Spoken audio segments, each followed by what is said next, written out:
New apartment in Paris alert.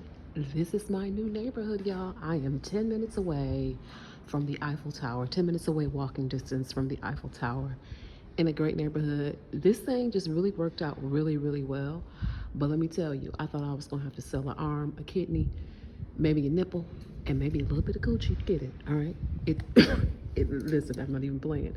It is a whole struggle to get an apartment here. I ain't playing about the coochie part, y'all, but it is a struggle, and it definitely crossed my mind. I'm gonna tell you that much.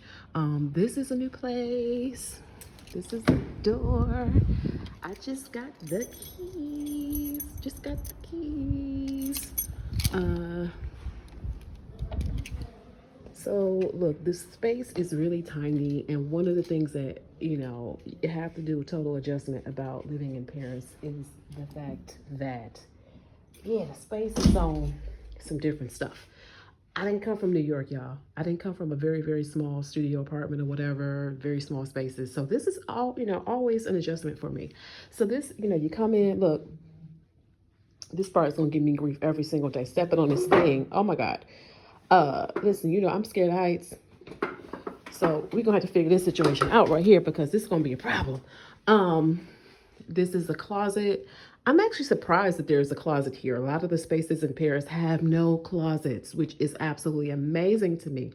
No storage space at all. This is the reason why IKEA is so popular, because they have a lot of the furniture storage solutions or whatever, the beds with the drawers at the bottom, all the space stuff, because you definitely need it, okay? Because you don't have no closets, all right? This is a coat closet right here. Glad to see that. This space is perfect for me. I was staying outside of Paris since I got here, but the plan was to always, for me to have a space.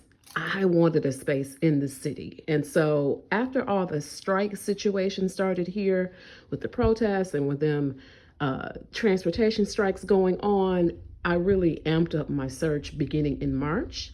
Took me a minute. Listen, pull my hair out. Got all kind of new gray hair over this whole thing because it's a whole lot of competition, number one, for properties in Paris. Number two, it's just not enough housing for the people that are here. They believe the housing is right, but these Bamas are not trying to help you find it, okay? So also you add into the complexity. I'm an American expat over here. It's a whole lot of people who don't want to rent to me. And also, it's a lot of people who don't want to rent to my black ass. I'm just telling you, that's just how it goes. I had a lot of people, you'd call, I would try to call. They would say, oh, no, I'm not renting anything. My partner, who is French and speaks French, these folks know that we black, okay? And yeah, would not hear anything back from them. I had even someone tell me flat out that they wanted to rent to a French person. So those are the types of things that you fight against. This place right here, I didn't seek out this particular neighborhood. It just kind of came to me. I have been up for so many apartments. I have sent so many emails that have not been answered.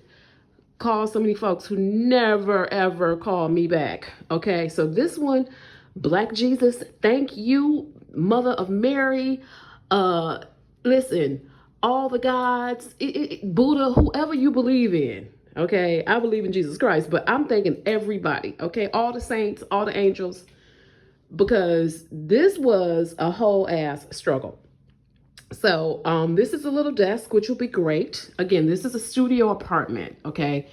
And I got this on this site that's a competitor to Airbnb. They're not paying me a dime, so I'm not mentioning their name. But they're a competitor to Airbnb. You're able to get long-term arrangements. Now, the day I thought, listen, even they kind of hemmed me up, because if I had not gotten a guarantor for this apartment, which was a whole process, they would have turned me down, because at the very end of the process, they were giving me grief about having US based income.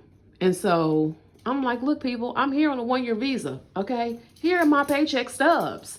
Here is all the money I got in the bank. You want to see it? Here you go. Here are the statements. Here's my paycheck stubs. Here's my W-2s.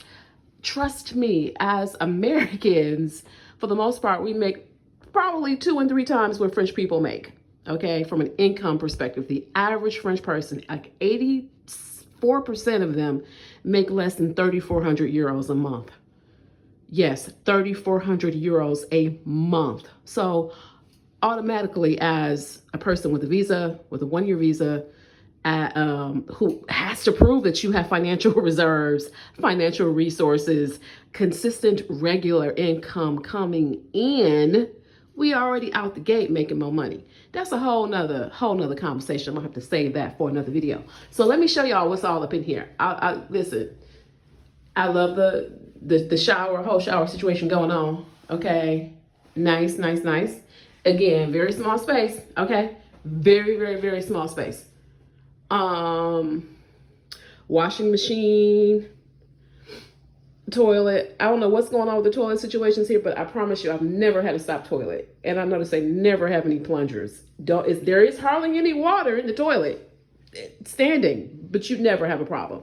Okay, let's see what else. Let me show y'all. This is the stuff, you know, we did an inventory of everything in here, all the plates, spoons, and all that good stuff. These are all things ultimately that I won't have to buy, which is great. Kettle. What else is in here? We got the toaster, oven, toaster, all that good stuff. Refrigerator. Listen, y'all.